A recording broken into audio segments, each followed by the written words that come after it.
All right, so here's the number for you. $2,765.34. Either you guys want to guess what that number is? My normal DoorDash order. Close. That's the amount of money that Daniel Vogelbach would make if he got $5 every time he looked at a called strike in his Mets career. Divide that by the amount of strikeouts as a Met. The knockoff version of Grimace was looking at 4.32 pitches every time he struck out. The league average for called strikes per strikeout is 1.86. Y'all have no idea how much I want a division rival to hire Billy Epler. Episode 38 of the Mets Weekly Podcast. 60 minutes of brutal honesty. Let's ride.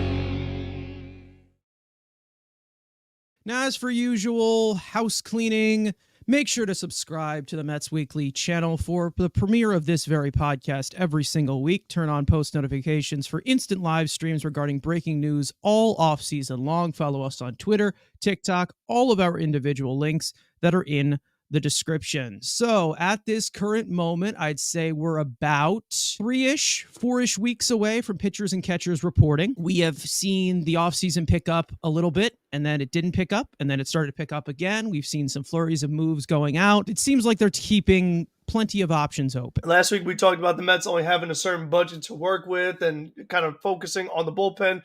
We saw plenty of relievers go off the board this past week. One of the guys that we even talked about as a potential target for the Mets also signing. So as far as if they do want to address the bullpen, there are some options left out there. But, as the days go on, you're seeing some of these guys kind of come off the market. So you're kind of getting down into your final choices as far as guys who could actually help out the team. I've not really been as upset with anybody signing with anybody. It's either I expect it or I don't. But I'll tell you, Robert Stevenson going to the Angels kind of hurt a little bit because I really wanted the Mets to get 3 years? 3 freaking years. Yeah.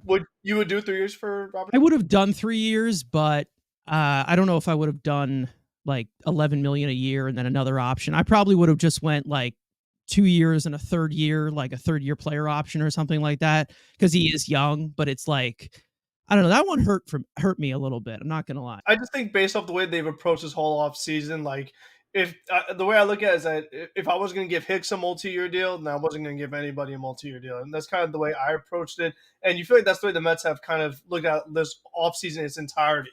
I mean, other than Manaea, you're looking at a lot of one-year deals. So I think Stevenson didn't necessarily fit their timeline and what they're doing right now exactly. I don't know. I think it would have been a perfect eighth-inning guy to set up Edwin Diaz. And I mean, I expected a guy like Jordan Hicks to get a 4-year deal. Like I said, he got a 4-year deal, but then he's also going to be a starter. So it seems like that just checked it off the Mets list. Bullpen market starting to move. Again, Hicks is now a starter, so that takes that guy off the market. Again, Stevenson was another guy. There's still a few guys. You still have your Stanix. You still have your Diekman. You still have Hendricks, injured or not. He's still out there. There's also Juan Peralta, which we've seen they're interested in too. So the reliever market is still robust as ever. I mean, again, you're starting to see some guys trickle away, but there's still at least a lot of names still out there. And again, we're Valentine's Day, pitchers and catchers reporting, the closer and closer that day gets. I know Hector Neris is looking for a freaking 3-year, $30 million deal too. So don't do that. But again, I would have jumped at the Stevenson deal, even at the term per se, because I'm tired of just having every year. Oh, we got to start. I would like some stability in the bullpen a little bit, and even if, to have a Diaz, Stevenson, at least two-headed guys you can guarantee have for at least the next 3 years. I would have done it. Also would have done it with Hicks, but again, he wants to be a starter, so he'll be dead by mid-August. We'll see what else is left.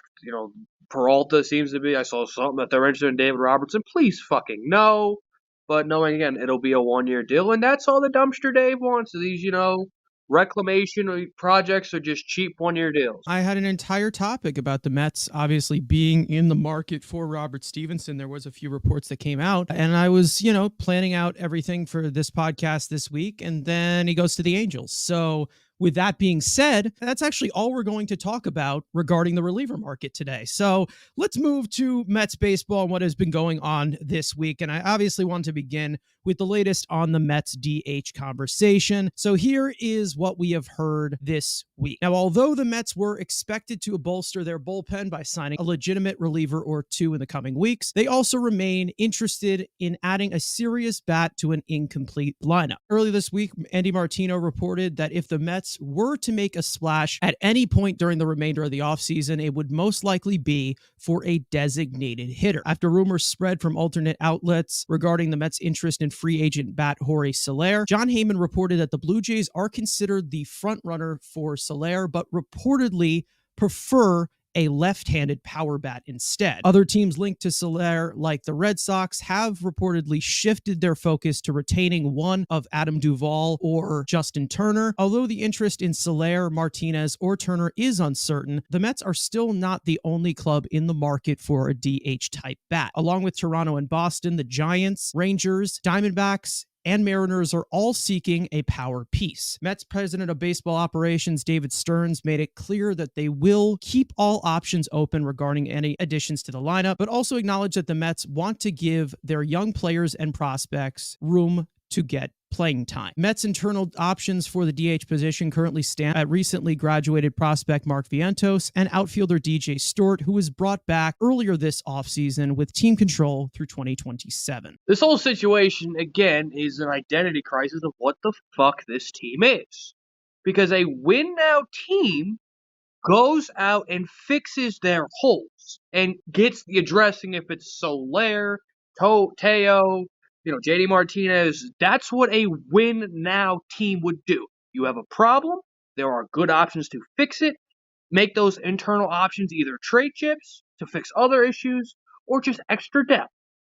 But again, we have seen from our new overlord that is the Dumpster Dave, he has been, we want to give the young guys some AB, but maybe we'd what are we doing here? Is it, again, because he won't just say, what the plan of the season? Oh, we want to be competitive. Well, competitive teams fix their problems. And this has been a problem in 10 years, it seems like. Yes, seeing the young talent, whatever. If you're trying to compete, and you have a guy in either Soler who can give you 40 homers and be productive, or if it's JD Martinez who is a better overall hitter and can give you that protection, that's what a winning team trying to make the playoffs is doing. Is this year about development? Then rock with the Ventos and DJ Stewart option. But again, like I said before, if this is a waiting to be opportunistic and, hey, getting Soler on a one-year deal, fine. And, playing your hand of you don't want to lose complete leverage in Soler, being you need a DH, but you're saying to the public that you're good with this platoon crap can give you a little leverage in negotiation. But again, it's just this constant state of what the fuck is the plan for this year?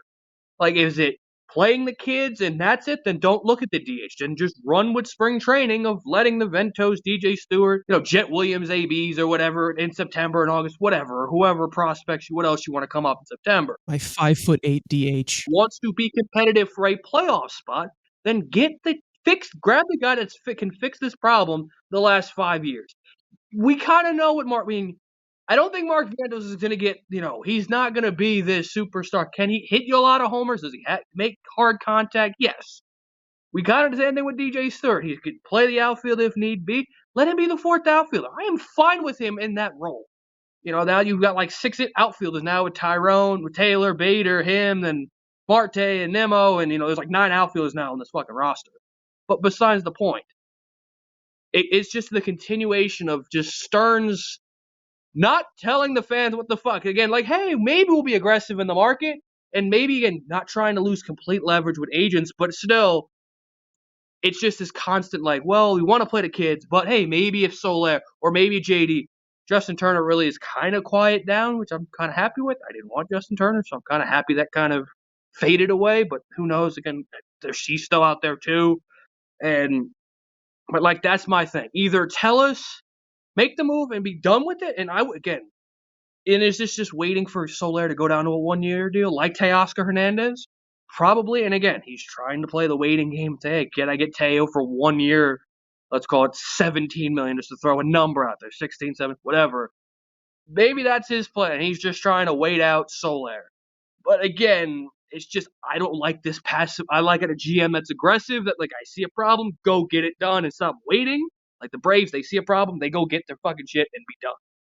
But yes, you can be opportunistic with Cohen and waiting out the market, which we'll see if he does. But I'm tired of this. Well, we can do this and do this. Like, say the plan and be done. Is it play the kids or are you trying to compete? That's just how I've been. It's just this constant, just up in the air of, he should just pick something and do with it because I'm tired of talking about it. There's a lot of talk about, DJ Stewart, of how well he did at the major league level. And then you also had Mark Vientos get a decent amount of sample, not as much as you thought it was. Maybe there's a possibility you see another, if they don't get another bat, that you do see like a DH platoon again between DJ Stewart and Mark Vientos. I don't think that happens. I think they're just going to have one of Vientos or DJ Stewart up here, and the other one goes in AAA, depending on what goes on in spring training, mainly because I just know that Stearns is a really big proponent of versatility, and I don't think he wants two DHs on his roster. I get that DJ Stewart can play the outfield, Mark Vientos the infield, but in a pinch, both of them are DHs right now. My point's been very clear all off season. I think the DH should be a very high priority for the New York Mets. And it's mostly because the fact that it's been an issue ever since it's been implemented. We talked about it last week, but I just don't understand how many more years this has to go on before they actually try to legitimately address it. That's the thing that bothers me, is that they say, oh, well, we've tried to get DHs, we've brought in guys, but you haven't actually been getting quality guys. Like, you're trying to take like the simplest approach possible, like the easiest fix, just the cheapest options. Like, okay, let's just get Vogelback, and even though I gave you Colin Holderman, but here's how I would phrase how they've done it. They haven't addressed it, they've just danced around it. Like, they've sprinkled around it. Exactly. It's like, okay, we're going to use some in-house options. We're going to try this, we're going to try that. And none of it ever works. And it's like, here you have a bunch of options of guys that get their job done. Obviously, I love Teoscar. He's gone. But you still have an amazing option, Soler, and a very safe option, too, in JD Martinez. So you got two guys right there. And you mentioned the Boston Red Sox about, them trying to figure out who they want to prioritize. You can even throw Adam Duvall into there. And I'll tell you what, I would have been so much more on board with the Mets bringing in Duvall compared to bringing in Harrison Bader, because Adam Duvall could give you very good outfield defense, not Harrison Bader caliber, no question, but he gives you quality outfield defense while still giving you a legitimate power bat who could be at least above average offensive player. So again, just the way, and could also DH for you and things like that. So it's like you could have once again solved multiple boxes, but I'm going to say it every week. You chose Harrison Bader over a lot of other guys. Again, I prioritize different things, but I just don't understand why a team like Boston would say, okay, we're going to try to go away from Soler and work on maybe keeping Justin Turner. That doesn't make any sense to me, because Justin Turner, he played 7 games for them at third base, which, I mean, to the Met fans who also want JT out here, he's also now going to be a year older after just playing 7 games at third base. And the reason why you guys want Justin Turner is because we have a question mark at third base. So, to me, that kind of thought process doesn't exactly add up. He played maybe about a dozen games at second base. That still doesn't help your problem. And 40 games at first base. We don't need that either. So I think that when we're looking at it, you just got to be looking for the best overall hitter. And Jorge Soler, I think he's the best fit because of his age. I think he's a perfect fit. But if they're so caught up on it having to be a one-year deal, you got to think JD Martinez is in that one-year deal option. Like he can't. I mean, I don't think another team would be offering him more considering his age. I mean, it's what he got last year with the Dodgers. He got the 1 year. So, I mean, I could see that happening again. So for me, I don't see an excuse why they wouldn't address this. And I'll tell you what, if they start the year with Mark Vientos in AAA, I'm going to freaking lose it. Because how many more times do we have to send this guy down to AAA just to call him up, just to send him down again? It's like Andrew said, make a statement, like make a stance. Are you going to play him? Are you going to trade him? What are you going to do? Because you cannot do this send up, call down, send up, call down. You can't do that. It just doesn't work. We'll never figure out what Vientos' deal is. I mean, that's why we kind of wanted DH in the first place, because we just don't know what Vientos is on the major league level. And we'll never know if you're going to start him in the minor leagues for freaking DJ Stewart. I mean, again, I just don't understand this. You know, he had a hot stretch, but look at where this guy was before that in his career with Baltimore. He wasn't very good. Like, I mean, that's the thing that I just don't understand why. Like, how could you say, I'm going to rely on DJ Stewart over a Hall of Famer like JD Martinez? That's insane to me. That is absolutely insane to me. So, for me, I wish they would just address it and not try to take the chance of one of these guys panning out, because I just don't think they're worth the risk, especially with the way they've handled it these past few years. And I just don't want to see Vientos in AAA again. I will lose it, because I'm like, you could trade this guy for years. You could have actually given him a chance. Like, they've just done the worst thing possible every time with him, and I don't want to see it anymore. Found it very interesting when you did bring up Adam Duvall, because like we've gone back and forth with him before. One of my main problems with Adam Duvall is the fact that he's never on the field. Like, you never see him on the field. Well, yeah, he was hurt this past year. But the thing is that if you compare him to Harrison Bader, Bader has the same problem. They could have gotten Adam Duvall instead of a guy like Harrison Bader. But, I mean, if you prioritize defense in center field. I'm okay shifting Brandon Nimmo to left field, but I'm not going to put a 35-year-old Adam Duvall in there when I've already paid $162 million to somebody to be my center fielder. You know, if you're going to move somebody to center field and move Nimmo to left, then it might as well be somebody on a 1-year deal, because obviously I'm not going to, you know, replace the center field for defense with somebody who's 35 years old. But again, they could have gone that track if they're talking about like corner outfield spots. But as for the internal pieces, like I just said, I think that one of them's going to start off in AAA and one of them's going to be the starter if they don't add a bat. But there still is a strong possibility that they do add a bat. I'm still very pessimistic at this possibly happening. Yeah, maybe they do bring in a bat, but I feel like if there is a bat that they bring in, it's going to be someone that no one's talking about. I think that you're going to get somebody random in that category as the best bet option. I think that we've kind of just danced around the Soler and Martinez and Turner and Rhys Hoskins. We haven't even talked about that much, but like other pieces that could DH for you. I don't know if there's like that much substance to them getting a DH. I would love for them to get one. If that's what they want to focus on, giving the young guys the leash, go ahead and give him the leash. I do warn you, again, we talked about this last week, the DH, with how they have set this lineup up, the best position you have to win is the DH batting fifth and protecting Alonso. Like, that's it, because Harrison Bader ain't going to bat fifth. Jeff McNeil cannot bat fifth. I'm sorry. Starling Marte cannot bat fifth, even though these guys have done it before for some fucking reason.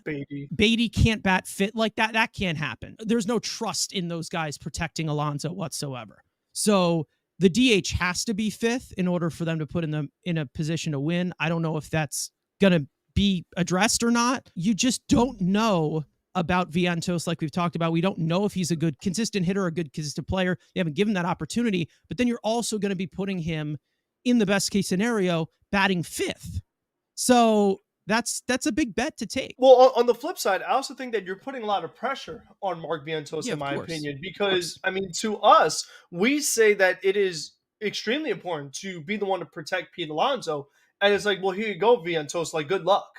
You know, I mean, that's kind of, you know, where I would counter that is that maybe if Vientos, if Vientos all of a sudden gets hot, then okay, you can move him up to fifth. But, you know, that's why I could still see them, like I said last week, I could see them starting with McNeil, and then if Vientos gets hot, make that switch. I think starting Vientos straight away, like you're the guy to protect them, that could be a little tough on a young player. And then he presses, he gets strikeout happy again, like, you never know how, you know, the mental aspect plays into it as well. Because, again, we know the talent is there. He has the power to be a power hitter. But, again, just that consistency is ultimately what's going to come down to. Yeah, and there is a strong possibility where instead of having Vientos lower in the lineup, you could just have DJ Stewart there batting fifth. And that could be happening, and you start Vientos in AAA. And like you said, of course, I don't want to see him in AAA. If they are going to hold on to him, give him the playing time, of course. It also would be a little bit harder to give him that playing time if they were to bring in another bat. So it's a very pivotal point, like Andrew just said. Like they're not really giving a definitive answer of what they're going to do at the DH spot. But to me, I like the upside of every combination, to be honest. Like I like the upside of every combination. I'm not saying like we don't have a Daniel Vogelbach here anymore. We don't have Darren Ruff here anymore. It doesn't seem like a concern yet until you see what they do.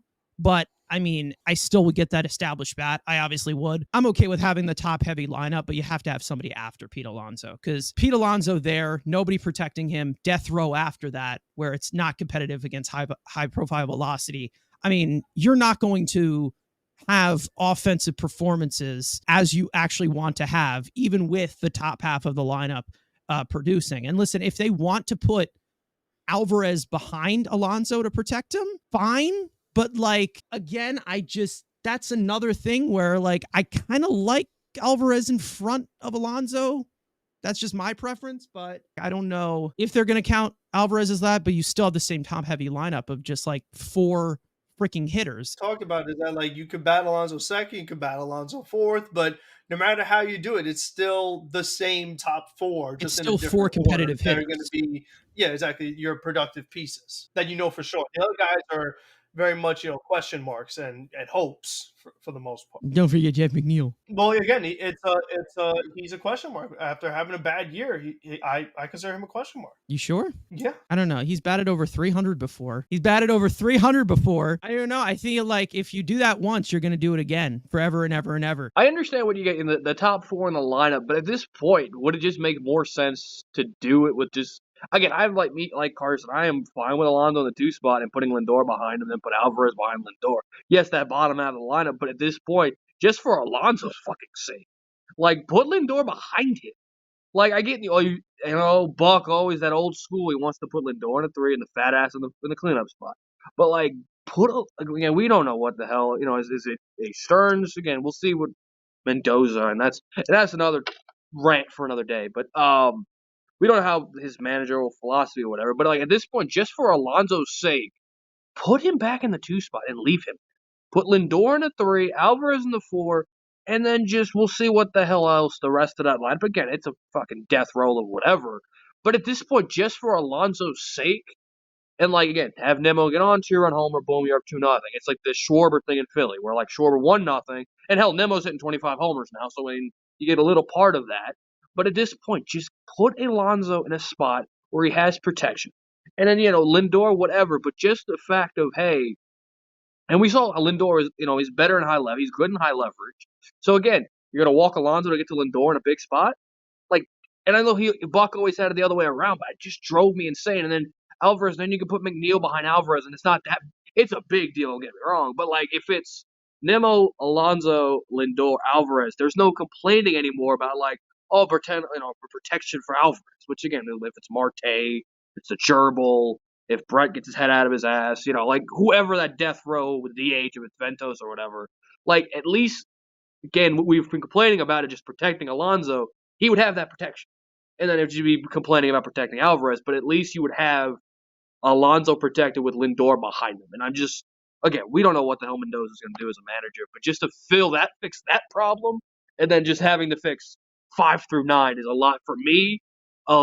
Less of an issue. Be like, okay, you can fix the bottom half, but like we could stop complaining about the protection for Alonso because you put Lindor behind him and then Alvarez behind him, where like you could just be done. And then again, it's just fixing that second half of that lineup. At least that's just from my perspective. I'm just done talking about like if they're not going to go out and sign the guy, put fucking Lindor behind him and be done. I really don't care what is going on past 5 at this point. Like, I really don't even care. Accepted that, like, yeah, the bottom 5, it's going to suck. Like, the bottom 3, bottom 4, like, it's just going to suck. It's just going to be a bunch of noodles and a bunch of guys who are just going to have such low floors. Like, I don't even care. Well, you got to have somebody past Pete. And listen, if you put Pete in the second hole, like, again, like, that's where your best hitter usually goes in some philosophies. But also you can give him more plate appearances as well. Wouldn't you want your top bat to get more plate appearances? Like, but like, come on, like this whole power bats clean up. I want to see Pete Alonso be up there in the first inning. Like, I need to see him up there in the first inning. Run support is run support. And if we can give him an early lead, we can give him an early lead to pitch through. When you have a guy like Nimmo with such a high on base percentage batting right in front of Pete, I think that maybe that would also help pitchers act a little differently. Like, okay, we already got one guy on base. Do we want to put two guys on base if we're not going to be pitching to Alonso like the way they have in the past? I just think that what's kind of annoying is that, like you've shown the numbers before, when the Mets have batted Alonso second, it's actually the best he's ever done. But for some reason, they haven't actually done it for like a whole season or like a big sample size consecutively and then see what could happen. This is why Mickey Callaway, he's very underappreciated as a Mets manager because he put Alonso second. Now, last week we did talk about potential trades for frontline arms with team control that the Mets could add to their rotation in the future. But then there is also the free agent market, which features a lot of arms still available, headlined by the 2023 National League Cy Young Award winner, Blake Snell. Multiple rumored reports have suggested that Snell's asking price is high, with one report that Scott Boras is asking for $300 million plus on the market for the 30-year-old southpaw. Later on, Mark Feinstein reported that the Blue Jays, Mets, and Red Sox have been loosely connected to Snell at different points during the offseason, but none have been willing to meet Snell's asking price. If that ask comes down, one American League executive predicted that multiple clubs could throw their hat into the ring, which could result in a bidding war that would benefit Snell in the end. Regarding the rotation, the Mets have already added the likes of Luis Severino, Sean Manaea, and acquired Adrian Hauser in a trade with Milwaukee. I feel like we've pretty much detached ourselves from Blake Snell pretty much completely this offseason. It seemed like it was a little bit unlikely. But again, if the price were to come down, because I saw some crazy ask, some reports of a crazy ask. I mean, I saw, something similar to what Yamamoto got. So, I mean, it's been crazy to see Snell's market of how he has just won the Cy Young and he's only had like a few offers. I guess the maximum of what you would give him if you are the Mets. I've made it clear if there's any of these guys on this market, if it's getting a term deal, it'd be Monty. I don't give a shit about the Cy Young. I don't give a shit about two-time Cy Young. In this market, especially, a guy that's going to walk the ballpark and then, again, evade and escape like he did this year. That's just not going to happen in New York. Unless it's like a Verlander type deal, like a Scherzer, 3 years, like at $30 million a year for the first year opt out, where he can, okay, let me, test them, have a chance to have another good year and then opt back out. But there's, like, for me, no interest. One, the fit. Two, term and money. This is not a guy I'm just getting backing up the Brinkstruck for. I get, he's two-time Cy Young. He's just not, personality-wise, I don't think he fit here. And then again, his play style is not something that we need, one, in New York. And I don't think I can deal with this guy being on my team. Even with the pitch clock, he fucking walks like, he takes as long as I take to eat a fucking salad. Like, no thank you. Again, if it's a one-year deal, high AAV, sure, just because of the desperate need.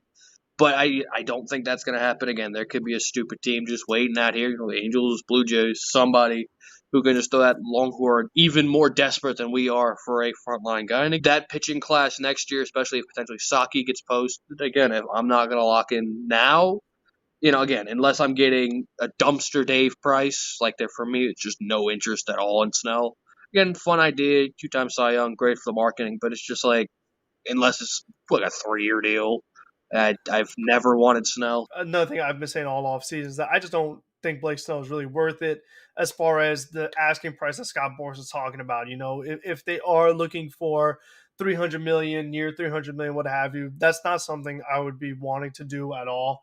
I just really think that he's a guy that, like Andrew said, his play style, it's something that is very risky. I mean, you know what, you could say, he had a good ERA, but it's just like, it just takes, one or two different outcomes, a couple games here or there that, like, all of a sudden it's not a good ERA. When you have that many guys on base to constantly try to escape and get out of it, it's not really a sustainable model of success. I mean, we've talked about it when it comes to walking batters that much.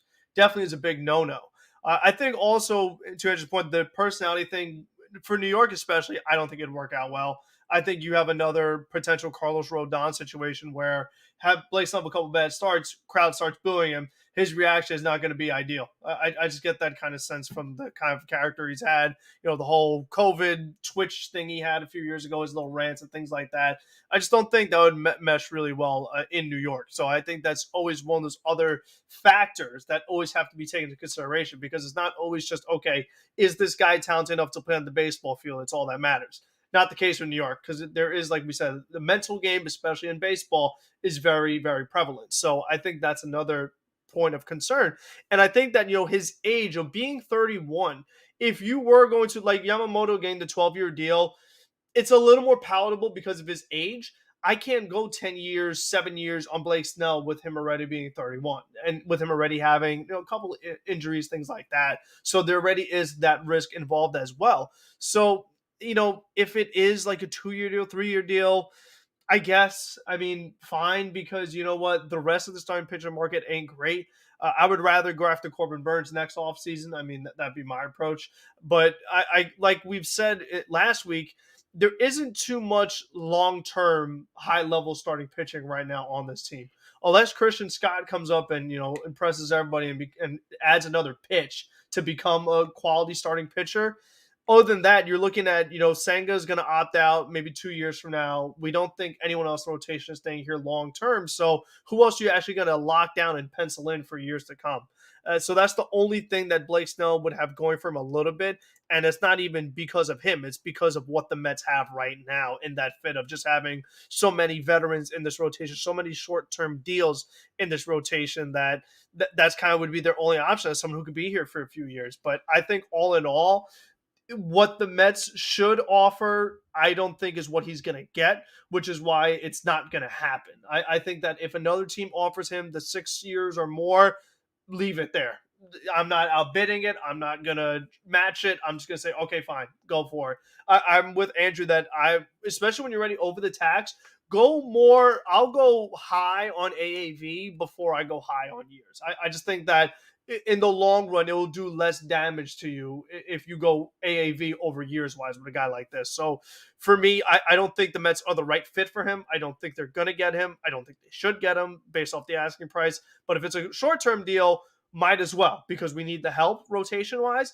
I just don't think the fit's there. I don't see him choosing the Mets with where they're constructed right now. Yeah, it's very weird because like Blake Snell, again, the Cy Young Award winner last year, and it seemed like his market is like I don't think it's just thin. I think it's just fearful. That's how it's kind of looked like. For a Cy Young Award winner is a panic move, which is crazy. What I've gotten from like the impression of how the market has looked with left-handed pitchers and what we've heard from the asking price of these rumors from Scott Boras, or if they're true or not. I would say if I were to give an estimate, I would say the lowest I think he would get would be the Rodon contract. And the highest that he would get would be the Cole contract, which is actually kind of crazy because both of those guys are on the Yankees. And apparently the Yankees are already the team, like the only known team that had given him an offer at the lowest. 6 years, $162 million for Blake Snell. No thanks at all. No thank. I have no interest in doing that whatsoever. Mainly because, of course, we have not seen the Mets give long-term contracts to pitchers. The longest one we've seen recently has been a reliever. DeGrom's extension in 2019 or whatever. At the highest I would go is 4 years for Snell. That's literally the highest I would go. And he's not going to get that. That's not going to happen. And it has to be a reasonable, 26, 27, 28 AV. It's just not going to happen. So much has to fall into place. He has to get so desperate for him to be a Met and for me to have actual interest in bringing him in that it's no, it's a high risk piece that I just don't think that it fits into the Mets plans. We even saw Andy Martino say that, and listen, it's Andy Martino, but Snell is a lot less likely than them getting a DH, perhaps. If they were to make a big splash, it was going to be a DH. I just don't think he fits into anything that the Mets are trying to do here. And in any transition way whatsoever, I feel like any long-term piece that they trade for or any long-term piece that they sign, it's going to have team control. And I think that that's what they're going to go for through arbitration years and stuff like that. I don't think that they're going to just hand out a 6-year deal to Jordan Montgomery. I don't think they're going to hand out a 7-year deal to Blake Snell. The Mets, obviously, lacking a number 2 or a 1A, 1B situation with Kodai Senga. Blake Snell is not where I would go. There were times where I would have considered it, but at the current market that it's at, I think right now, it should be considered an afterthought. If it moves along a little bit different, if we see like spring training starts and he's still unsigned, maybe that's when the conversation opens up and we get a little bit more desperation from Boris and Snell and stuff like that. But I think there is going to be a decent amount of pitching additions. I just don't know where it's going to be for the Mets for the rest of the offseason. I'm looking at a few things here. So, number one, I think I would rather give a 3-year deal to a 35-year-old Zach Wheeler next year before I give a 6-year deal to a 31-year-old Blake Snell. I mean, that's the way I would kind of approach it. Wheeler's been here before. He's been in this division. I would prioritize Zach Wheeler next year more than Blake Snell this year. Next year, I'm also looking, you like I said, you got Corbin Burns out there. You got Shane Bieber out there. You got Kyle Hendricks out there. You have Max Fried. I mean, you have quite a bit of options that are younger. Walker Buehler, like, there's a lot more guys on here that I would be willing to actually give a contract that is multi-years and feel safer than I'm just like, well, Blake Snell's the only guy this year. Here you go. Now I can't get anyone next year. You know what I mean? It's like I've said all along, especially when it comes to starting pitching, you can't settle. You have got to get the pieces that you want, that fit your timeline, that fit your team. You can't just say, well, whoever's available, I'm just going to give it to them. You know, that's what they did these past couple of years. That was their pivot for DeGrom. Was, we have to get Verlander. No other options available. You know, that's why I've said they should probably take the trade market, since Blake Snell is the only guy that's a free agent that doesn't really fit. Why would you even pick him when you could just make a trade? So, like Fred Peralta, like I mentioned last week. So I think I would rather them, kind of take the approach they took this year, get your 1-year deals, blah, blah, blah. But then next year, if this team, like a lot of these other moves actually went right, and that's the thing. It's like, that's what makes this team such an unknown for this year, is that they had such a bad year last year. If they actually do good this year, well, then what is your approach for next offseason? Because they have another bad year this year. I mean, then what are we looking at the year after that? I mean, that's really what it comes down to. And you know what? Maybe once that Verlander money's off the books and the Scherzer money's off the books, then it's much more palatable. Be like, okay, I could just sign a Corbin Burns, no problem. I could just sign a Shane Bieber, whoever, no problem. But that's what I just think, that it would be risky for them to just kind of really overinvest in a guy like Blake Snell and then have another bad year, be in more trouble, when, like I said before, they could just take the 1-year deal with JD Martinez, at least field a competitive team, and just kind of see where they end up when it's all said and done. Snell just feels like, at this current moment with what his market looks like, and it literally just looks like a DeGrom pivot, like from last year, if they were to do it. Like, I feel like that would be the panic move. This guy won the Cy Young last year. This is, and again, this is a different situation. Of course, he's younger, it's whatever, but it's like, this is what I'm talking about. Like, just like throwing money at anything with a pulse, or this guy's at the top of the list. This guy won this award. This guy had this ERA last year. Let's just give him all the money in the world to replace someone who we probably should have brought back, or somebody that we probably should have kept, or, traded when we had the chance, or whatever. Okay, now, Andrew, that's the last question I'm going to ask you this. Jordan Montgomery, another arm on the market right now, also a lefty at the same age range as Blake Snell. Would you see that as a panic move as well? In the video that I had, the dream offseason, where I wanted Montgomery, because I saw Montgomery as, hey, you're bringing in in that world, Yamamoto was here. He would have been the stability of that guy. Okay, 170 innings, yada, yada. He's the guy you can guarantee when you had a couple of question marks if, Yamamoto was here or whatever. If Jordan Montgomery is here now, if they were to sign him, and let's say, hey, they go out and pick one of the guys, Burns, whatever, then you're looking at call it a playoff rotation. Let's say Burns, Senga, then Monty would get the ball in game 3. And especially, look at rotations around the league. If Monty's your 3, I love that. If Monty's your 2, I'm like, I don't hate it. I don't love it. So, again, and like I said with the reliever, I would have gave the term to Stevenson. It would finally give some stability to this rotation of every year. Mets need 3 starters. The Mets need 3 starters. You have a guy, pencil in 4 to 6 years, and you're going to add more guys. And let's say Tidwell comes in. That maybe can, wouldn't have to be a 3, because Monty would be that 3. They can just fill those 4 and 5 spots. So they don't have the pressure of, hey, they have to be the 3. They have to come and be the 2. They can be eased in because you have a guy, and Senga being 2.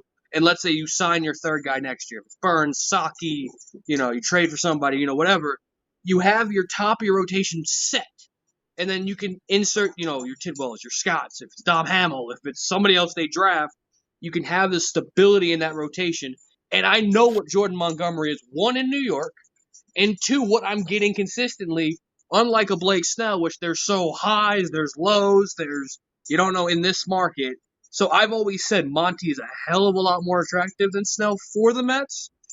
Now, again, we'll see what the fuck is off. Again, kind of like with Snell, we don't really know the term. I would think you'd want close to a Rodon.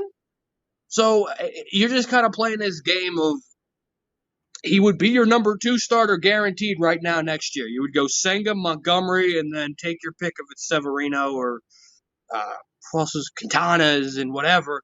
And you can fill a 6-man rotation comfortably because hey, every 6 day that guy's going to go 5-6 innings guaranteed every time. Now, after Andy Martino did interview David Stearns last week, we received a lot of information regarding the outlook of the Mets' young talent in the farm system, and first regarding catching prospect Kevin Parada. Now, Parada last year was a bit underwhelming, 3 levels in the minor league system, posting just a 751 OPS with 14 home runs in 457 plate appearances. Parada's defense also has been rough overall. With below average framing and blocking, Parada also allowed 137 stolen bases and 151 attempts behind the plate last year. Will Salmon of The Athletic reported that the Mets are planning to keep Parada as a catcher for the time being, as Mets assistant farm director Andrew Christie confirmed that the team views Parada as a catcher. Christie added that Parada is a hard worker and defense was an area that they can develop improvement on going forward. And as the season did progress last year, Parada reportedly gained about 3 to 4 miles an hour on his throw to bases. Out of Georgia Tech, Parada was one of the Mets' first-round picks back in 2022 and will enter a 22-year-old season in the Mets minor league system in 2024. So I know a certain person's going to say something, so I'm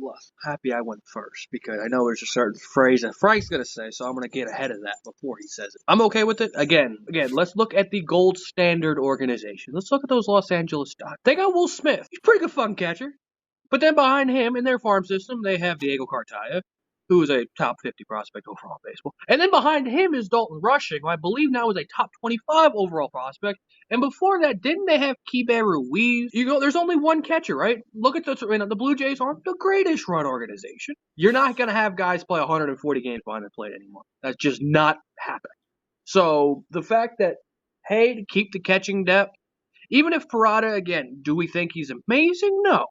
But I have no problem at all keeping him at the catching position because, again, catchers are always more valuable. And let's say he has a bounce back year. Let's just say he goes back and has a solid year again, improves defensively, improves offensively, and just becomes, again, pretty solid prospect. He'll always have more value as a catcher than, let's say, sticking him at third base, sticking him in left field, at first base, whatever. You want to change his position. And again, which, God forbid, we say these 2 words, you want to trade prospects, God forbid. Again, he's going to be more valuable as a catcher if he improves his offense and his defense, and just he'll have value there. And again, to keep the pipeline with catchers, because the Mets have they have a great pipeline of just running catchers, and emergency if Alvarez gets, God forbid Alvarez gets hurt. You're going back to Nito and Narvaez. I would like to be able to say in a few years to continue the pipeline. Hey, they can bring up a young catcher who doesn't completely suck Whalecock and swings like Helen Keller or Omar Narvaez to be that backup catcher. Would I like to see some flexibility? Sure, of course. It's always great to have guys be more versatile and have them try outfield, play first base. That hypothetical that they could play third at the draft was still an idea. Of course, I would love that, but I'm not going to take away a tool that he could be used. Again, Dalton Varsho, another one of those guys who was flexible. He could play catcher, he could play the outfield. I'm not saying he's going to be Dalton Varsho, but he has more value to be able to play that game behind the plate. So I am completely fine. People will be like, oh, we already have Alvarez. We don't need him. We already have our catcher. Again, Alvarez on a good year plays 120 games behind the plate. I think we'd all fucking take that. So, again, it's a catcher. This isn't like an outfielder or a shortstop like Lindor. You never need another guy because Lindor's playing 160 games. It's his catcher. You'd be lucky to get 100 games out of a catcher behind the plate. continue to grow that pipeline with catchers. Again, we got the guy from the Marlins, Roberto, he's nobody, but at least continue to add and draft catchers and be fine with that. But not be like, well, we have Alvarez, so no more drafting a catcher, no more drafting. Like, no. You take the best player. If he's a catcher, be fine. Let's not just throw him out of position where he's struggling to begin with. Let's say he gets off to a hot start and he goes back to being a productive bat offensively and improves a little bit defensively. Okay, then maybe we can have that conversation of, we'll give him building up a little confidence. Like, hey, okay, now let's stick you in left field. Let's stick you at first base. Then we can have that conversation. But the fact that he struggled last year, like his confidence maybe, shaky. Let him stick to something and improve there before we start just jack of all trading everybody. So I'm fine with it. I know fan bases are going to hate it because we have Alvarez. It is the right decision. Is he going to be a big leaguer? That's to be determined. But I do like, again, they're trying to prioritize the positional value side of it. They just say, oh, we already have a guy, so just ship him to another position and then move on to that game. It makes sense why they would keep him at catcher. I think there's a couple of things to consider. Number one, Francisco Alvarez was already here when the New York Mets drafted Kevin Parada. And I think the biggest thing with Parada is where he was drafted. He was drafted with the number 11 pick in the draft. Almost top 10. That's right outside the top 10. So when you're selecting there, again, you obviously were not picking for a position of need because to me, you had Alvarez. You were picking the best player available. And in order for Parada, and he's not going to be the starting catcher for this team in the long run. It's going to be Francisco Alvarez if they extend him, which as far as what his future is going to be, their best bet is trading him because he's not going to be the starting catcher for this team. And if you move him to the outfield or you move him to a different position, he's not going to have that much value. So it's kind of a waste of a number 11 pick. So in order for them to actually get what they drafted, a guy who at one point was ranked as a top 50 prospect in all of baseball, they have got to make sure that he is a catcher and a good one if they are going to get a trade value of him, especially with his offense, with not having a good offensive year this past year. So if he doesn't have good offense and he's allowing over 100 stolen bases, well, exactly what is he doing for you that's worth, a number 11 pick and a guy that at one point was a top 50 prospect in baseball? You could see this year, not a top 50 prospect. If anything, he's trying to just stay in the top 100. His stock has dropped a lot based off this year he had this past year. He's also, I believe, just about the same age as Alvarez, if not older. So there is also that part of it too, where it's like, okay, well, here's a guy who's obviously taking much longer to develop than, Francisco Alvarez was. He finished the year in Binghamton and he really struggled there. You know what I mean? So in order to even reach the Mets, you got to master AA and you got to master AAA. So, and at his age, there still is a lot for him to overcome. And, and that's just talking about the offensive end. That's not even the struggles that he had defensively. So I think that, there's still so much work that needs to be done for him to really show that he was worth the selection that the Mets made for them to even have a future with him. Because even if Parada was playing really well, he was a good catcher, he was hitting really well, I would still be trading him because with that kind of value for a catcher, I think other teams would really value that compared to having him play 50 games, 60 games, things like that. The Mets are already paying a guy $10 million to be a backup catcher. So I just think that they really have got to kind of utilize their assets and kind of get the areas that they actually do need instead of trying to keep something that they already have figured out. So, I mean, that's why they've got to keep him as a catcher, especially if he's going to struggle offensively, to have any kind of value in the long run. Well, that was the most frank about sports segment I've ever seen. Elite dick sucking of Francisco Alvarez and complete shade throwing at Omar Narvaez. $7 million to Narvaez versus $10 million a year for 4 years for James McCann, flirting versus harassment. The way that you can look at it is I think that Mets fans kind of got sour on Parada, and I think that he's on the downswing right now because he just had like a very underwhelming year for a first round pick, a top prospect. A lot of it kind of has to do with, well, he's not Alvarez. He wasn't 21 when he was called up. He came through the system so quickly, Alvarez, and he's up here at 21 years old. Parada is 22 and he's still barely making it to AA. It's a very rare instance, especially with catchers, because catchers 24, 25 is usually the time when you see them up here in the major leagues. And that was a very rare instance for Alvarez, where he just was so advanced for the average 19, 20-year-old in the minor leagues that his defense got so much better. In fact, he was one of the best in all of minor league baseball. As to compare to Parada, he was just drafted at the college level. He was not signed at age 17 like Alvarez. He struggled in his first year, but I think that when you look at it here, it's kind of just like those first years of a catcher, it just kind of slowed down a little bit. I think that there is a reality where he can be a catcher. I don't know if it's a catcher here, but I think that there is a reality where he can be a catcher. And then there's also a reality where he could catch, and then maybe he's playing other different positions with that positional versatility. I think that for now, they're going to see if they can get him to at least average to serviceable defensively as a catcher. And then they're also going to probably see him as different positions, because I know that David Stearns likes that positional versatility, especially with decent athletes such as Kevin Parada, which was one of his main tools when he was drafted, being his just overall athleticism as a player.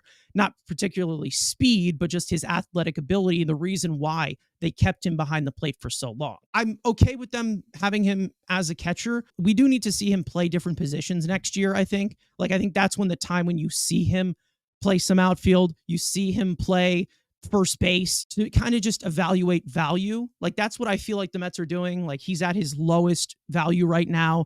They need to evaluate his talents to see what they're going to do with him. I think that it's a little bit more rare of an instance right now, currently, that he's in the future plans for this team. But if he does succeed at different types of positions and different types of tools, and he, develops that in the next 1 or 2 years, we'll get a little bit more of an outlook of what he is going to be. There are some catchers that come up at age 26 who were first round picks. There are guys who were age 25. So far, you're knocking it out of the park with Alvarez, but what's going to happen in the future? And listen, I'm not trying to see Alvarez and Parada. I'm not trying to plug that in as a Kirk Jansen situation. They drafted Kevin Parada at number 11, of course.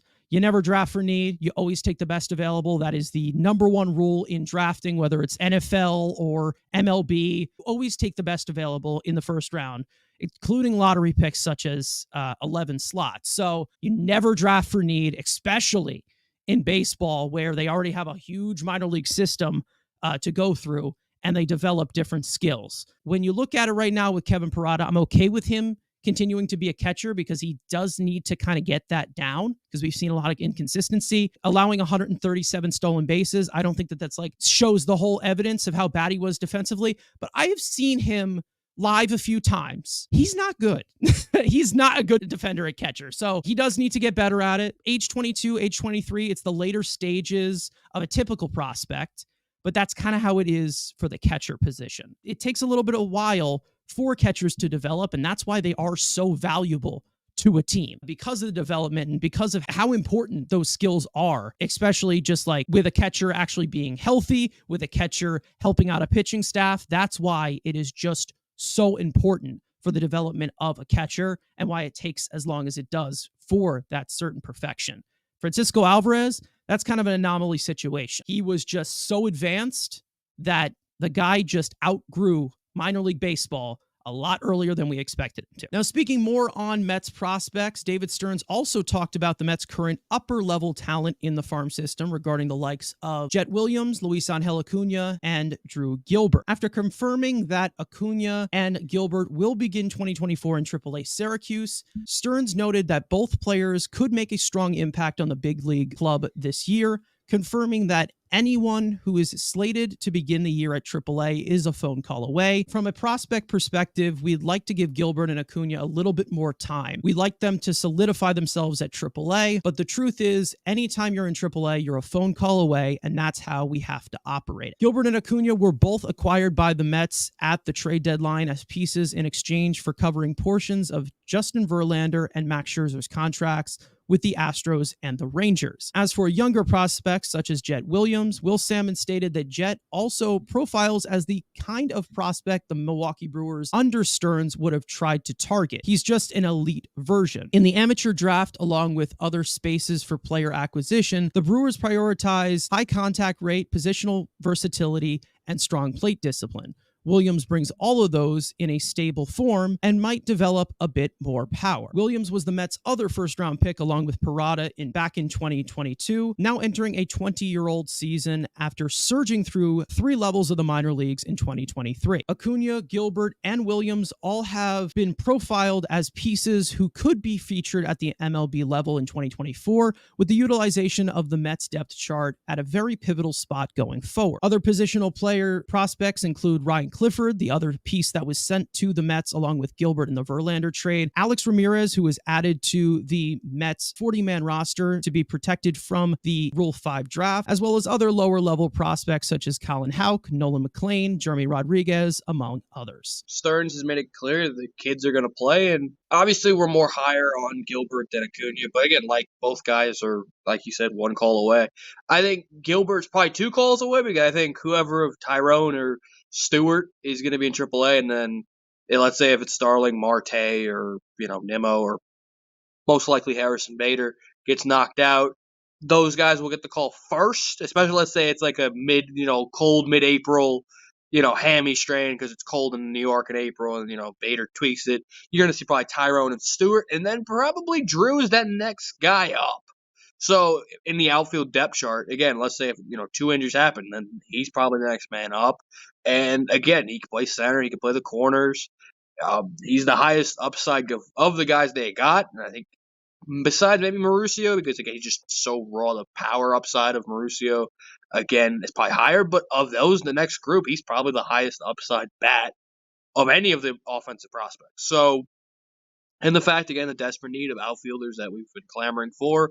Again, like he's definitely going to be first, barring, Acuna just comes in hitting a bunch of ground balls up the middle and steals a bunch of bases, and Jeff McNeil just is Jeff McNeil and just sucks. If McNeil were to go out, again, he'd probably be let's say in May, he's that second base option. Joey Wendell, I guess, would be ahead of him technically in that depth chart of playing in second base, and obviously, Jet would be behind him.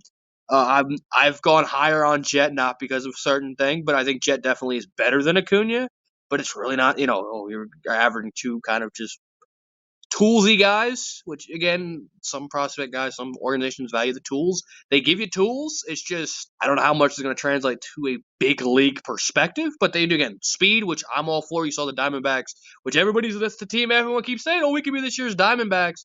The Mets kind of could if they influx a Jet and Acuna and Drew, because those guys are speed, athleticism. Drew is the only guy I could see as an actual everyday MLB guy. Jet we'll see. And then Acuna is just kind of this wild card of doesn't hit the ball hard. He doesn't really do anything good, but, he steals bases, which is cool. But again, it's just the translatability to the big league we'll see. But again, Drew's that guy that everyone has kind of been hoping for, because if Nimmo is now a left fielder, which I don't fucking like, but, he can play center field. And maybe he is that center field of the future, because, again, the guy plays like his hair is on fire, and he's just one of these dogs, which is great. And again, speed, versatility, great defensively, and he can play every single position at corner and in center. So, again, he's the highest hope. I do think Jet can be, I know the Madrigal type, you put it out there, but just that contact bottom of the lineup guy, I'm fine with that being Jet Williams.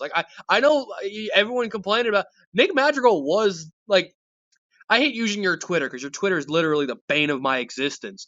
But somebody was saying if you look at what Nick Madrigal was as a top prospect, it's fucking Jet Williams. And I saw somebody they're literally the same player prospect, when Madrigal was with the Cubs, same thing. Do I think he can be a better version of Madrigal? Yeah, it doesn't say much. Nick Madrigal is a fucking bum, so it doesn't say much to be better. And let's say he can produce that 15 to 20 homer power. Clifford and Aram, they're going to be in Brooklyn again, so I'm not really even talking about those. I mean, yes, they're pieces, but they're 2 to 3 years away, so I'm not really in this conversation. But again, Aram being on the 40-man, yes, was the protection, so technically he's the first guy of anybody because he's already on the 40-man compared to Drew and Acuna and those guys who aren't on the 40-man yet. Aram already is, but you're not seeing Aram for 2 years, especially after the bad year he came out with. But again, another one of these tools. Kind of Drew and Acuna and then maybe Jet in September are kind of those guys, if we're excluding the pitchers, that you'll see this year. And I think Drew of that crew first, then probably Acuna, and then Jet. So again, they're trusting the kids. You know, some organizations it works perfectly fine and they become the best team in the American League East. Other times you're the New York Mets. So we'll see. I'll add to the whole Nick Madrigal thing after Frank goes, but yeah. So for me, being that we talked about at the beginning, pitchers and catchers going to report in a few weeks. The first thing that needs to happen is let's see how all these guys perform in spring training. Let's see if anybody has a Ronnie Mauricio-esque spring training where it's like all of a and they'll sudden, get rewarded with being sent down to AAA. Yeah, got it. Not necessarily being or what it was sent out AAA, but as far as if someone really stands out above the rest, particularly offensively, like if you see Jet Williams have a phenomenal spring training and completely outplay Luis Angel Acuna and maybe even a little bit of Drew Gilbert, I think that should elevate him as far as who's getting called up first. But like Andrew said, in all likelihood, Drew Gilbert is the first man up. There's a few reasons. Number one, he's the oldest by a few years. The fact that the guy's turning 23 compared to Jet Williams who's like 20, that's a thing. You know what I mean? And the other thing that Drew Gilbert already has a decent amount of power, nothing crazy, not 30 home runs, but he has some power, compared to Jet Williams, who, like, again, he can hit one. Luis Angel Acuna, God knows when. You know what I mean? So it's like, at least one guy already has it. But I think the other thing is, if one of these guys getting called up, it's for the outfield. It's not for the infield. And I think I'm going to mention his name again because of Harrison Bader's injury history. There's a good chance that he goes down. And you're going to need someone who's already an outfielder. Drew Gilbert is he's been playing the outfield. These other guys have been in the infield. So it'd be a little bit of a transition, not too big of a transition, but there would be some transition involved moving them to the outfield. And I think, again, the fact that Starling Marte is a very injury-prone player too. Well, there's your second man down because, like you said, first man down, okay, Tyrone Taylor, DJ Stewart. Second man goes down, Starling Marte. We know his injury history. Now you see Drew Gilbert. So I think almost no matter what, I feel like you're going to see him at this rate. I think if the Mets do not add a Jorge Soler who could play some outfield or an Adam Duvall who could play some outfield or what have you, if they don't add another guy like that, I think there's a really good chance you can see Drew Gilbert pretty soon. I think it's quicker than you maybe originally thought as far as the month that you see him in. Because if this offense struggles like the way we're talking about that bottom half of the order, let's say Bader's healthy, but he's just so freaking bad, and Drew Gilbert is raking in AAA. I'll be the first one to say, get that bum out of here and let's let the kid play. I'd be the first one to say, because I already hate this signing as it is, because I don't want to hear about this defense run prevention crap. If we can't score, don't matter. I mean, listen, if we have 0 runs and they don't get 0 runs because of Harrison Bader's defense, what we're just going to do? Play a bunch of extra inning games? I mean, it makes no sense to me. I think that there's a few different routes that Gilbert could get in here. I think that, with Acuna, with Jet, there's a little more development going on. I think Luis Angel Acuna is actually at the bottom between the three of them. I feel that what Jet has going for him is his ability to draw walks and get on base at a very high clip. I think that's something that should translate really nicely into the big leagues compared to Luis Angel Acuna, who's just purely betting on speed. Whereas Jet Williams says, okay, at least I can get on base and then use my speed. So I think that's kind of the order that they're going. I think you got Gilbert up first, then Jet, then Luis Angel. Andrew, I'm really glad that you did buy the Nick Madrigal stock into again, Jet Williams. Before you go, it's not even like I believe in your bullshit. I don't your Twitter's annoying because that comment pissed me off because that was prime 2017 prospect hunting. Nick Madrigal was like a top 15 prospect in the Cubs system. So I watched, I was like, those are my crew. And I'm seeing the exact same, not even the. Here's the problem. I don't actually believe that. No, okay. I think that's some bullshit. I don't actually believe that. Nah. Nick Madrigal is like this perfect parallel that I've had for I don't know, since he was drafted of it was just the perfect parallel. Same frame, same this, same that. I compared them just to piss people off. But do I think that Jet Williams is going to be a bad player like Nick Madrigal has been? No, I think that he's going to be a mediocre player at best. Like, I just don't think that he's going to be really living up to that first round pick hype that he has had, and how Mets fans think that he is, the next Altuve. It's not going to happen. And listen, I think that it does make sense a lot as to this is a type of player that Stearns has gone after in drafts and player development. But the one thing that he doesn't have and is yet to been able to prove is kind of translating that zone contact into sustained power. That's where like that tough judgment comes from with Jet Williams for me, because we have yet to see that at a consistent rate in the minor leagues. And I just don't know how that's going to translate against guys who are throwing 95 plus. When you compare AA pitching, AAA pitching to major league pitching, it is so different. Like, it's such a different environment, especially with the hitting environment in AAA.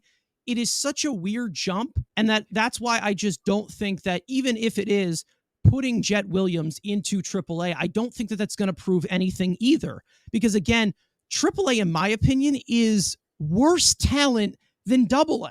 Like, that's how fucked the hitting environment is there.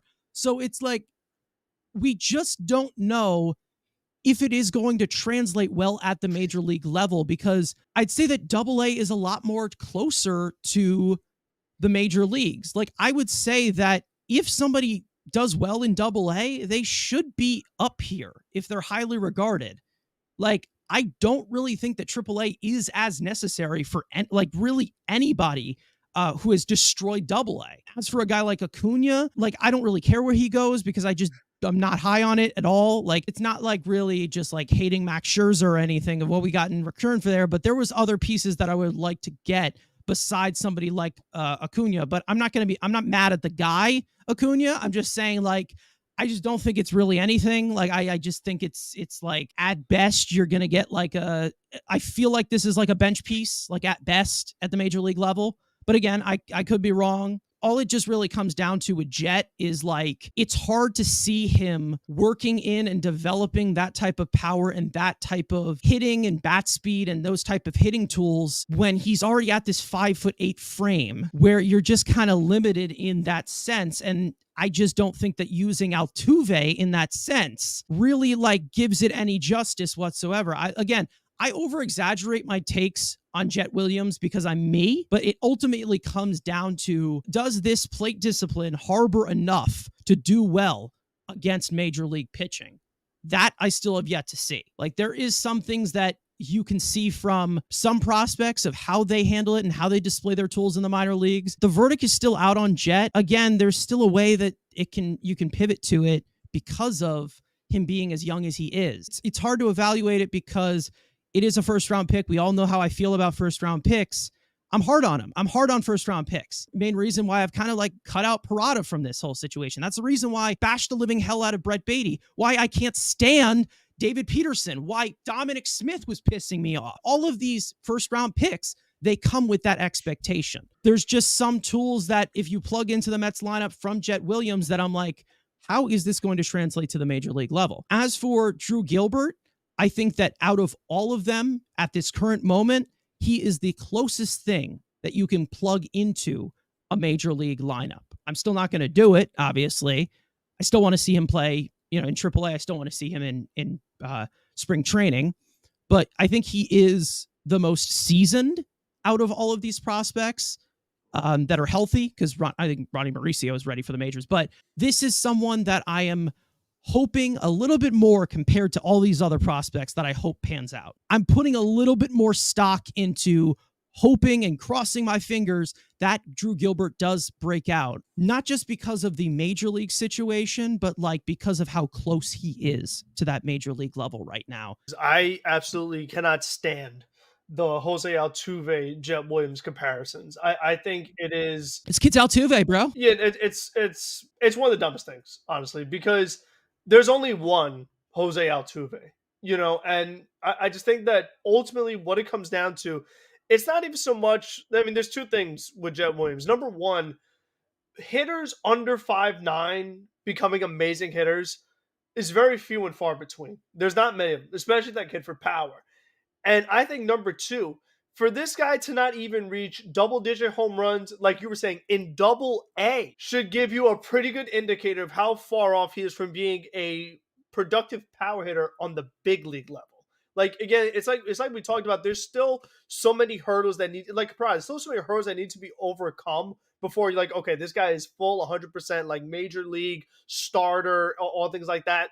There's still a few things that need to happen before he could definitively say that. Even though like Altuve developed his power, he's always had that certain bat speed and that, max capacity to hit that high profile velocity. I mean, we saw it at firsthand. I mean, he freaking owns Aroldis Chapman. He owns all these high leverage closers. Reason why I know that, like, I don't think that we're going to reach that type of Altuve capacity with Jet Williams. Again, this is like small samples, but like 640, 650 OPS against 95 plus from Jet Williams last year. I mean, I have yet to see this dude do it against high profile velocity. And that's what I really need to see from him if, he's going to be that type of cornerstone piece that first round picks are. I'm not saying he's going to be a bad player. I just don't see him being the star that everyone thinks he's going to be. I think that he'll be rosterable, but I just don't think that he's going to be this star-studded superstar that everyone is expecting him to be. So now that brings us to the questions that you guys sent to us. For those of you who do not know already, if you want to ask us a question, make sure to click the link in the description, fill out our form with your name, your Mets-related question, and it could be featured on the next episode of the Mets Weekly Podcast. This one is from Steven from Long Island. I think his name is Steven, and he's from Long Island. He said, I watched your video on trading for aces last week. Very good insight. Thank you very much. The Mets trade for depth instead. Who would you rather target? Pieces out there that you would trade for that are depth, not front line. A couple things that you have to consider there. It's like, who's a player that is an upgrade for the Mets where it's a team that isn't very competitive? You know what I mean? So it's like you're looking for a lower level team. Like, would your guy Mitch Keller, would he be involved in that? Or do we still consider him frontline or something like that? I mean, because you'd have to go for a team that's not... Like, I consider him 2 or 3, but like Mitch Keller is somebody you can, like, yeah, possibly. He could, because like, rotation. It's tough because it's like, okay, well, I could say, oh, well, I'd love to get a team that's not great, the Minnesota Twins. Give me Pablo Lopez. Like, no, that's not going to happen. He's a great pitcher. He had an amazing year last year. So it's really hard to find a competitive team. A non-competitive team and a guy who isn't top line, because most of the teams that are really good have really good rotations. You know what I mean?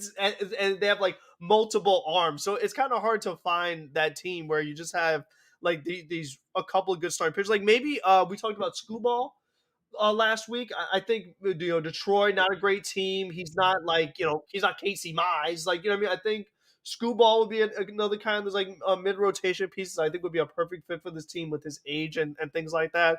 So I feel like you'd kind of be looking more in that range, because it's like we've talked about. I feel like they have their 6-man thing covered. Like I don't know if I'd be looking at another Joey Lucchesi, Tyler McGill kind of player. I'd be looking for someone who's better than Hauser and better than McGill. I'd be looking for someone who's more like 4 to 3 and that has had like some consistency, innings eater, things like that.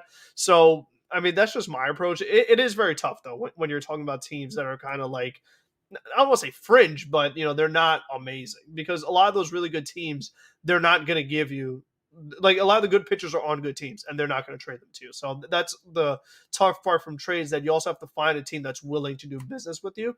And in this case, in the National League East, like the Marlins have got a bunch, but are they, like we said with Luzardo, like, are they going to trade you an Edward Cabrera or someone like that? Like, it's the Marlins. I don't know if they do that with a division rival. So like, it's like a lot of those little things that make it tough to actually do it. I mean, I'd say that the only guy that I can really think of who's like a back end piece who has shown before that he could provide you quality a lot, give you the innings, Nick Pivetta is someone that I'd target.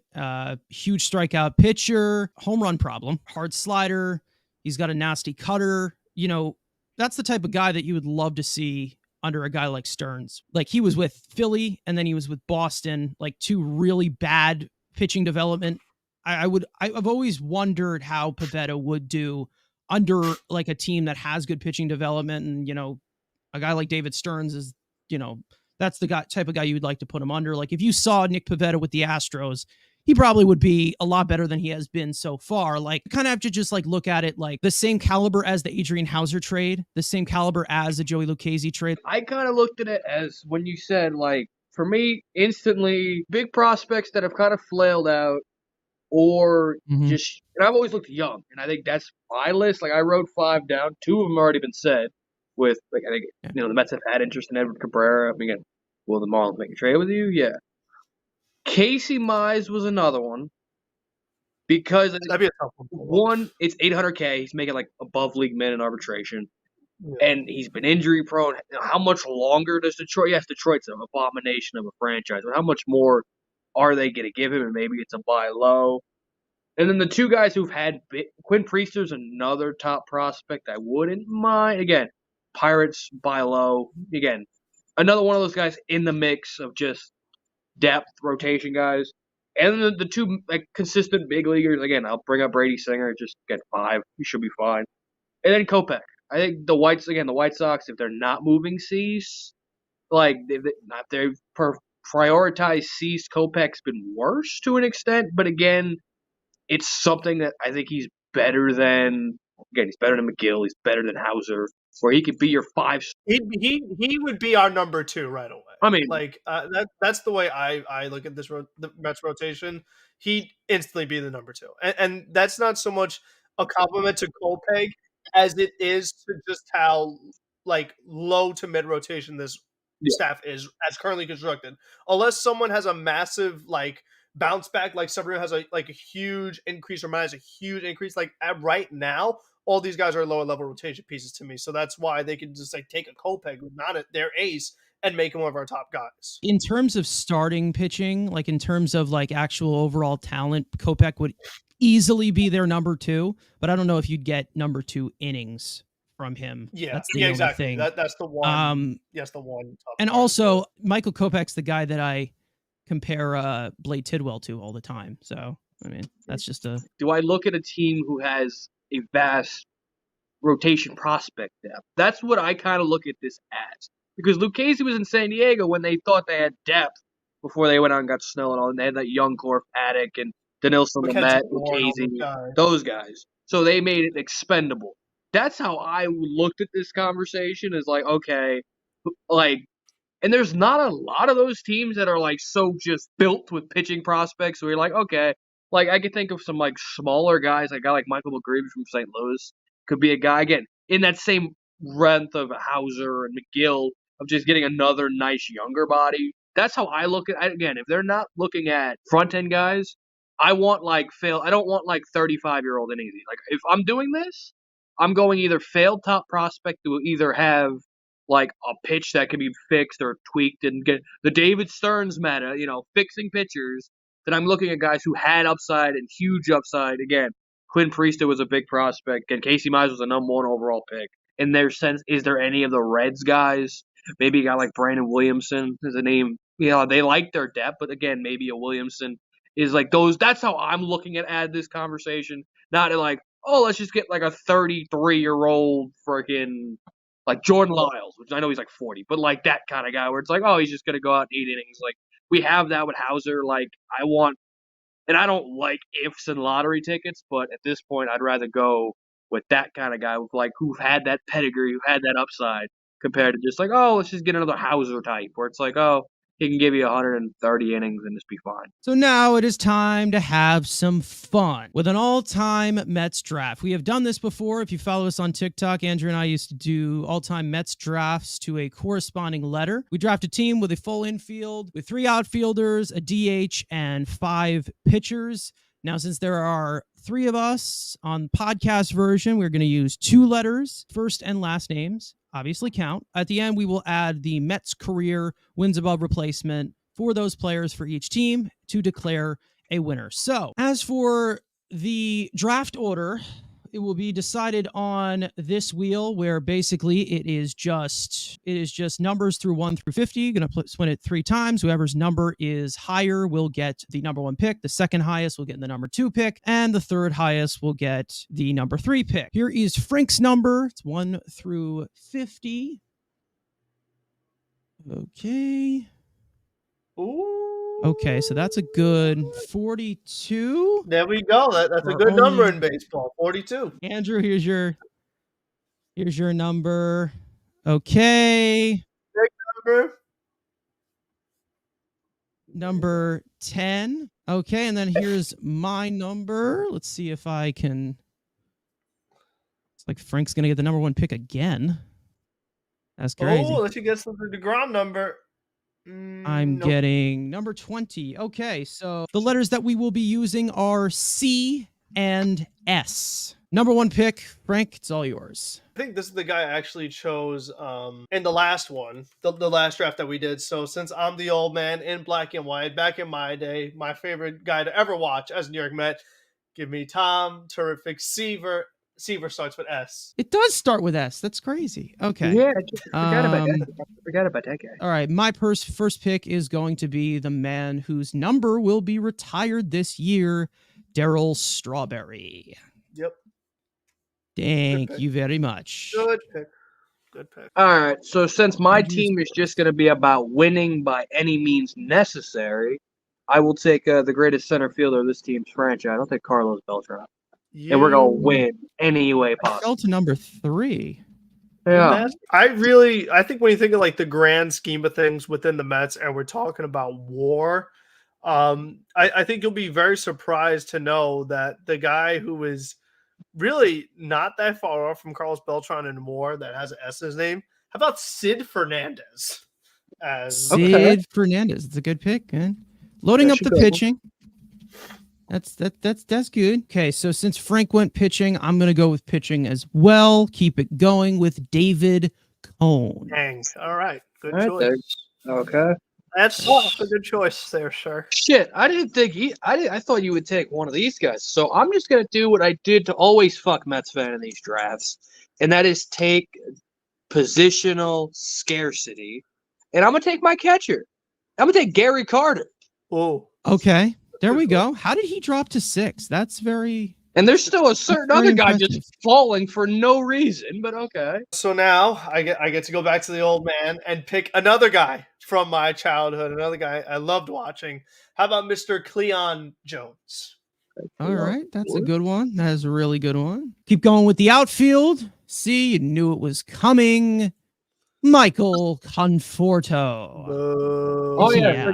I forgot that guy existed. feel You guys are watching too many old films because I'll just continue to build the greatest team this team's ever assembled. Didn't win, but still the greatest team they ever assembled. I'll take Carlos Delgado at first. Should be in the Hall of Fame because we need to mention that every single time. Okay. All right, Franklin. This is a guy that I think, in the past decade or so, maybe since in the 2000s, I think really one of the greatest Met free agents they ever got for the value that they did. He played a different position, started at a different position every year he was here, basically. Asdrubal Cabrera. Asdrubal Cabrera. That hurts. Okay, there's shortstop graveyard. Okay. I'm going to stay with the pitching. Johan Santana. Oh. And I just skipped somebody by accident. Fuck me in the asshole. That was a mistake. I just fucked up. All right. Outfield mates. We got to go swag. We need more swag ability. We got Carlos Delgado, sexy bat flips. We got Beltran, sexy bat flips. And if it wasn't for this guy, maybe David Wright's a bum. Go Cliff Floyd. I thought you were going to pick a different outfielder with swag, but my next pick for somebody to also help out in the outfield, doesn't necessarily have a lot of swag and what have you, but this is a guy who, will go down as a very good free agent choice by the New York Metropolitans. Give me the Grandy Man, Curtis Granderson. Okay. Nice. I'm going to continue to load up the pitching staff. One of the best postseason performers that we had. Too bad we didn't hit for him. Noah Syndergaard. Okay. What the hell happened to you? His arm broke. I don't know what happened to Noah Syndergaard, but I wish him nothing but the best going forward. I might as well finish out my outfielders with swag. I mean, he's just sitting there. We got one swaggy guy in left. We're going to have a swaggy guy in right. Give me the bird himself, Toucan. Give me Yoenis Cespedes. That was quite a bore, what you did there. Get it? Because he got butt fucked by a boar. So this guy, I'm surprised his WAR is this high. I'm glad it is because I do like this gentleman in his time in New York Metropolitans. He really reinvented himself this past season, Mr. Seth Lugo. Was his word at height? It was very weird. Let's go with somebody who was on the Mets when they were bad after Seaver was traded. Let's go with Steve Henderson, outfielder. Yeah. There's one guy out there that I'm surprised has not been taken. Andrew, you have not drafted a single fucking pitcher, dude. Yeah, I don't give a fuck about pitching. I'm all about hitting nukes. Let's move Gary Carter to third base. We're going to move Carlos Delgado to catcher. We're going to move Carlos Delgado to catcher because he did start as a catcher. And we're going to put Rusty Staub at first base. You bastard. What a jackass. Such an asshole. I think because this position, it's had, some really good players added. Andrew took one of them. The rest of them, they don't really start with the letters that we're operating from. So when in doubt, I tend to just go with someone who's Puerto Rican. So I will be taking Ramon Castro to be my catcher. Whoa, okay, all right. That's what we call a reach, folks. All right.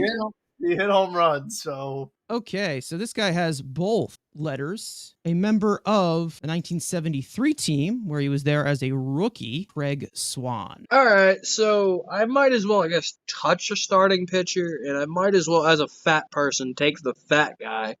So I'll just take him, because, again, we're going to score enough runs. I need Bartolo to just give me 3-4 runs a game.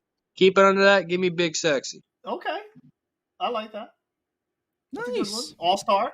So I'm going to take the WAR merchant himself for New York Mets because this is why WAR is a BS stat because this guy was not that good, all things considered. I took him in the last draft, too, Steve Trasko. I'm going to go with the fact that he gave you a lot of innings, and that's why he got it. They were some long innings. I mean, the pitch clock really should have been invented for him because... This is so bad. All right. The man who shall not be named who dropped a certain ball. Oh, my God. Put him at second base. Okay. Oh, the pain. Will not say anything. 3-time Gold Glover for nothing. It's obviously a legend. This guy is, I don't know how this man has still been on the board. Give me my man, Buddy Carlisle. Fuck you. I don't even give a shit if I spelled his name wrong. Fuck you. All right. So on our team, we do have ourselves as our, president, baseball operations, GM, whatever you want to call it, David Stearns. So give me a guy who played a few different positions. How about another guy I loved watching, John Stearns? If Andrew's going to play weird, then I'm going to play weird too. I'm going to move one of my outfielders, the worst defensive outfielder in all of them, to DH, which I know without even looking is Michael Conforto. So I'm going to put Michael Conforto at DH. We are talking about underrated free agent signings. Let's go with Mike Cameron. Oh, okay. Yeah, who technically is still with the Nationals organization, which is weird. I need an exit velocity king. I need a guy who hits the ball hard. He can be in the middle of my lineup. Give me Eric Campbell at second base. At second base? Yeah. When the hell did he play second base? I don't know. According to Mets database, it has him as a second base. He logged an inning at second base. So. That must have been all those million emergencies they had. So because this is such an amazing offensive franchise, I have to keep resorting back to my childhood. So I'm going to fill up my last outfield spot and take good old Ron Swoboda? Swoboda? Swoboda. You don't know how to The say Ron catch. Swoboda? What kind of old man, fake ass old man you are? Let's go with Rafael Santana as my shortstop, member of the 1986 team. Man, infield is running fucking thin. I have Yohan Santana and Rafael Santana. You think they go to dinner together? You think that they're brothers or something? I'm going to need some more pitching, so I'm going to go with a guy who's kind of slept on. I'm going to go Robert Carson. Ooh. He said, yeah, nah, fuck this. I tell you what, I mean, we are just getting to that part of it where, oh boy, man, we got to go to some interesting areas to find just people to play, just to play. In my last rotation spot, I'll take a local guy. I'll be true to New York. Give me Mr. Steven Matz. Definitely not Marcus Stroman because he's a two-faced, lying, annoying person. All right. Well, I'm going to go with the better player in Marcus Stroman so I can maybe take an edge here. All right, so I got to fill my shortstop position, and I got to think of a guy who hit a home run off Clayton Kershaw. I'm going to go with Gavin Cicchini. Of course. Really, go fuck yourself. You're such a fucking piece of shit. I still have my DH position open, so I'm trying to decide between a couple of guys here. So I gotta stay loyal to him. I gotta have him as part of my team. Give me Ryan Church. Okay. Let's go with Mackie Sasser. You thought you were going to take away my catcher, huh? I do need a pitcher. I need two pitchers. Do I piss off Carson, or do I just continue to build the greatest team possible? That's I like the first one better. true, but he did have a good WAR, so maybe. You know what? Fuck it. I'm going to need more relief pitch. Give me the greatest reliever of all time. Give me Drew Smith. Oh. Get the fuck out. Leave. I don't care if it fucks up the recording. Leave. Get the fuck out of here. All right, so he did play a little bit of second base. A Carson favorite. Give me Mr. Scott Hairston. Scotty H. Oh, we almost got Yeah. Scotty off the board. Wow, you're a fake fan, Carson. Okay. My third baseman, Charlie Smith. Okay, a fucking creative player. Okay. Oh. All right, I got one last pitcher and then the DH. I need a lefty in my bullpen. I'm going to go with the leprechaun himself. I'm going to go PJ Conlon. Oh, okay. There's a blast from the past. Okay. I gotta go based off his 2020 WAR that it could bail me out and take Dom Smith. It won't, but, you know. Okay, well, I need a first baseman. He's not on this list here because I don't think he played enough. So even if he gives me anything positive in wins above replacement, I'm going to call it a win. Does he give me anything? Yes, he does. Josh Satin, my last pick. There you go. Mr. Irrelevant. What do you got, Andrew? It makes sense for me to have the first pick because there's some legends still on the board. I don't know how some of these guys were never drafted, but I got to go with my good buddy. Grand Slam on opening day. First base coach currently of the Cincinnati Reds, Colin Cowgill. Oh, okay. It started out strong because some of the Mets like top overall WAR guys have these initials, and then once you get through those guys, it goes downhill quick. Very, very top heavy. I think my team is the best one. I mean, you don't have Buddy Carlisle. The wins above replacement are on the screen. Let us know which team you would take in Game 7 of the World Series. Your rapid fire stories for this week. The Mets have signed infielder Yalmer Sanchez to a minor league contract with an invite to spring training. Sanchez spent 2023 with Atlanta and will return to the Mets organization after being claimed on waivers by the Mets in the middle of the 2022 season. The Mets have signed catcher Austin Allen to a minor league contract with an invite to spring training. Allen is 30 years old and spent 2023 in the Marlins organization, hitting 23 home runs for Miami's AAA affiliate. The Mets have signed international outfield prospect Vladdy Miguel Guerrero. With his best tool of plus power, Guerrero is 16 years old and is the son of all-time baseball great Vladimir Guerrero Sr. The Mets have traded catcher Cooper Hummel to San Francisco in exchange for cash considerations. Hummel was claimed off of waivers from Seattle by the Mets earlier this offseason. The Yankees have claimed infielder Diego Castillo off of waivers from the Mets. Castillo was designated for assignment by the club as the corresponding move for the addition of Sean Manaea. Mets prospect Luis Angel Acuna has been invited to 2024 Big League camp. Acuna was acquired by the Mets from Texas in exchange for Max Scherzer at the trade deadline. The Mets have announced the number retirement ceremonies for all-time Mets greats Doc Gooden and Darryl Strawberry. Gooden's number 16 will be retired at Citi Field on April 14th. Strawberry's number 18 will be retired at Citi Field on June 1st. Parting words for episode number 38, the only one that matters, the future ace of this staff, Tylor Megill. Sean Markham, another 38. See if they can do anything else. What reliever they bring in. If it's Wandy Peralta only, oof. But let's see, maybe they can pull out some one-year wonder magic on, again, playing the market and you actually using that Steve Cohen money. But David Stern thinks we're poor, so it'll be Wandy Peralta, and then we're going to Valentine's Day with this roster. We'll find out where the approach exactly is in the Mets, because we talked about Blake Snell. And it's like, okay, that's going to be a big contract. But then last week we're talking about, man, there's only a $10 million budget. So it's like, we'll see if there's anything that happens this week that gives us a better indicator. Like, okay, are we still actually trying to do a couple of big spendings and be very competitive, or are we just trying to field like a decent team? So I hope we kind of get a little more clarity on that. This way we have a better idea of what team we're actually going in there with, what's reasonable expectations as far as who they can actually be targeting, and then, players for us to talk about. At this point, we are currently on the cusp of going from off-season news and off-season atmosphere to kind of projecting and what we're expecting for 2024. But as for right now, I mean, there still is some spaces that the Mets need to obviously address, and I'm sure that there are going to be some moves that come up. We'll see what happens. This is a see what happen year from the looks of it. So we just got to continue to see what happens at this point. Other than that, we'll see you guys next week for episode number 39. Let's go Mets. Peace out.